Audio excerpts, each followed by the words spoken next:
Miren, el caso de Genarco García Luna sigue dando de qué hablar y sigue habiendo análisis muy interesantes. Esto que están ustedes viendo es la página de Aristegui Noticias. Estuvo con ella Ana Lilia Pérez y estuvo también Fabricio Mejía, y Ana Lilia Pérez toca un tema crucial. ¿Se puede crear, con todo lo que García Luna va a decir porque va a abrir la boca, un maxi proceso en nuestro país?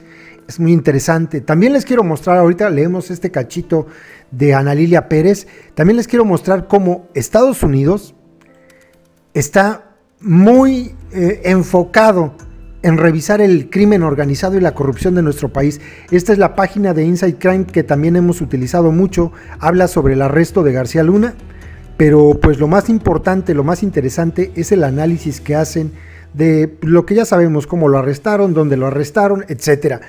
Primero dice, el arresto de García Luna es una prueba irrecusable de que las autoridades, al menos en Estados Unidos, se están enfocando en la corrupción generalizada al interior del gobierno mexicano, la cual salió a relucir durante el juicio del Chapo en Estados Unidos. Desde las primeras intervenciones, el equipo de defensa del exnarcotraficante llamó la atención sobre la corrupción rampante dentro del gobierno que, sostenían ellos, facilitó las actividades del narcotráfico de su cliente. Jeffrey Lichtman, el abogado del Chapo, uno de los abogados defensores, sostuvo que los expresidentes Calderón y Peña Nieto recibieron cientos de millones en sobornos del líder del cártel de Sinaloa, Ismael Zambada García, alias El Mayo. Además, el hermano menor del Mayo, Jesús el Rey Zambada, testificó durante el juicio que el cártel de Sinaloa había entregado $50 millones en sobornos a García Luna, quien respondió que aquello era mentira.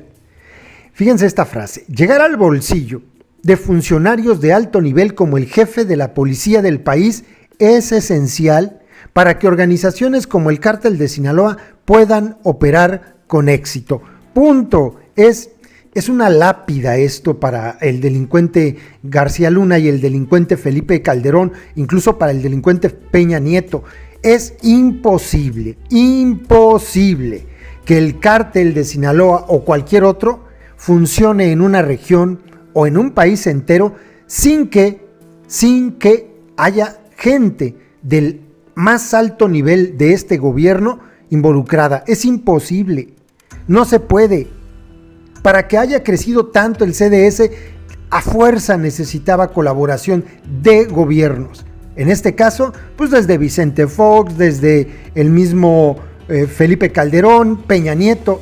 De otra forma no se entiende. Bueno, continuamos. El arresto de García Luna genera varias preguntas interesantes. Por ejemplo, si el expresidente Calderón sabía y cuándo lo supo. ¿Sabía y cuándo lo supo? De estos estrechos nexos de su principal funcionario de seguridad, no solo con la organización narcotraficante más poderosa del país, sino también con su máximo dirigente.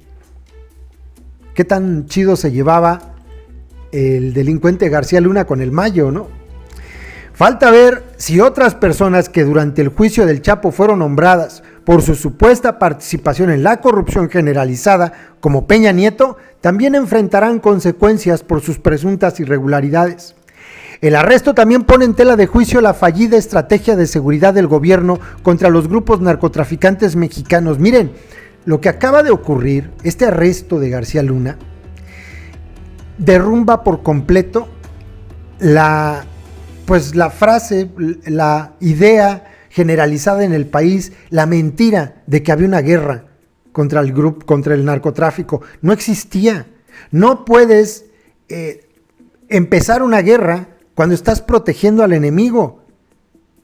¿Sí me explico? Entonces no hubo guerra contra el narcotráfico. Es algo que hemos venido diciendo aquí, desde hace mucho. ¿Cuál guerra? No hay guerra. Y hemos dicho aquí muchas veces que Felipe Calderón se reunía con narcos y que en el sexenio de Felipe Calderón se protegió al cártel de Sinaloa. Lo hemos dicho miles de veces. Bueno, pues hoy esto nos da la razón. Era falso que hubiese una guerra.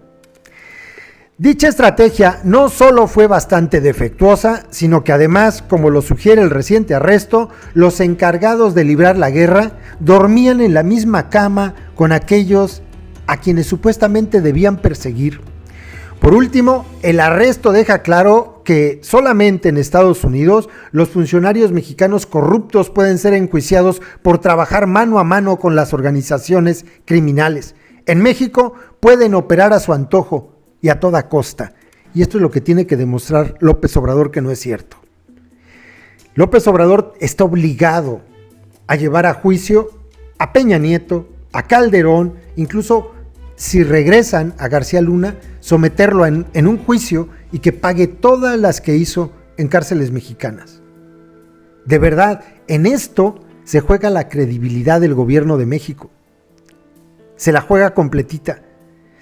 Si no va a juicio Felipe Calderón, si no va a juicio Enrique Peña Nieto, el gobierno de López Obrador va a ser ya lo es, pero será más el gobierno de la farsa, sobre todo en materia de seguridad.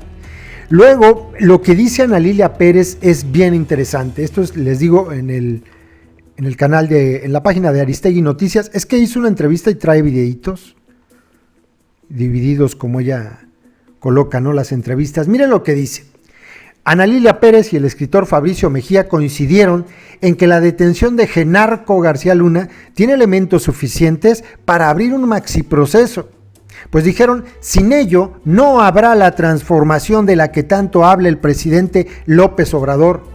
Mientras no se llegue a un tema de un maxiproceso, tendremos solo fichas aisladas, que no es justo para este país y que representarían un gran obstáculo para la transformación que hoy pretende, dijo Ana Lilia durante la mesa de análisis de Aristegui en vivo.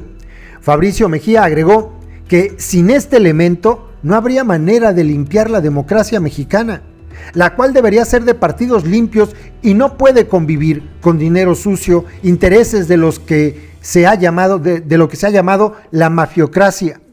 Ana Lilia Pérez refirió que lo narrado por el excomisario general de la Policía Federal Preventiva, Javier Herrera Valles, quien en entrevista con Aristegui reveló que el expresidente Calderón sí sabía de los vínculos con el narco que tenía su secretario de Seguridad Pública, Genaro García Luna, cuenta las entrañas de cómo se manejaba la seguridad pública. El caso García Luna representa al exponer y el dar explicaciones de por qué esta situación de corrupción en las instituciones y la de cooptación de los propios cárteles. Sostuvo la periodista, es imposible que Felipe Calderón ignorara lo que estaba pasando, sobre todo porque en su sexenio tuvo 3 personajes claves muy cercanos. Uno de ellos, César Nava, otro, Juan Camilo Muriño, y otro, Genaro García Luna. Eran las personas más cercanas a él y a las que le confiaba todo lo que hacía o dejaba de hacer en el gobierno. Fabricio Mejía dijo que la detención de este extitular de la Agencia Federal de Investigación durante el sexenio de Vicente Fox cambia la narrativa que por muchos años se manejó sobre lo que pasó en el sexenio calderonista. Según la versión, había agarrado al avispero sin ton ni son y entonces había generado una guerra entre cárteles. No, ahora tienes a un presidente de la República que es Felipe Calderón y a su secretario de Seguridad que es Genaro García Luna y a los servicios de inteligencia abocados a proteger el cártel del Chapo. Este cambio de narrativa salió mal la estrategia de Calderón y fue toda una masacre. No, el cambio de narrativa es el presidente de la República está encabezando la protección al cártel de Sinaloa. Sobre esto, Ana Lilia Pérez consideró que tarde o temprano García Luna va a buscar colaborar con la justicia de Estados Unidos, pues el hecho de que le dieran el caso al juez Brian Cogan, el mismo que sentenció al Chapo, es un fuerte mensaje de que el juicio va en serio y que más valdría que se convirtiera en un testigo colaborador. Le pueden dar cadena perpetua, Así es que en algún momento Genarco va a abrir la boca. Esto podría abonar a que se diera información y nombres de responsables de quienes formaron todas estas redes de corrupción y vinculación con el crimen organizado que generó muerte, sangre, oleadas de gente que tuvo que dejar sus lugares por la violencia. Tanto Ana Lilia como Fabricio hablaron sobre la responsabilidad de los medios de comunicación en la narrativa que se manejó con la guerra que se desplegó contra el narco a principios del año 2007. Y los medios, ¿se acuerdan algo que se llamaba Iniciativa México? Donde todos los medios se juntaron con el delincuente Calderón y dijeron, no, ya no hay que poner la violencia en las pantallas, ya no hay que hablar de esto porque le hace daño al país. Los medios son muy responsables de lo que pasó. Se callaron. Costaba tanto trabajo rescatar información en el sexenio de Felipe Calderón y se dudaba de todo, porque los únicos que, entre comillas, informaban eran los medios paleros. Fue una barbaridad. Esta foto es genial, ¿no? Tan juntos, ojalá se abra de verdad un juicio en Estados Unidos contra Calderón. Yo dudo mucho que esto ocurra en México, como lo dice Inside Crime. Al final, ¿no? Dice, esta frase es demoledora. El arresto deja claro que solamente en Estados Unidos los funcionarios mexicanos corruptos pueden ser enjuiciados por trabajar mano a mano con las organizaciones criminales. En México pueden operar a su antojo y a toda costa. Así de claro. Muy, muy interesante. Ahí se los dejo, compas. Saludos.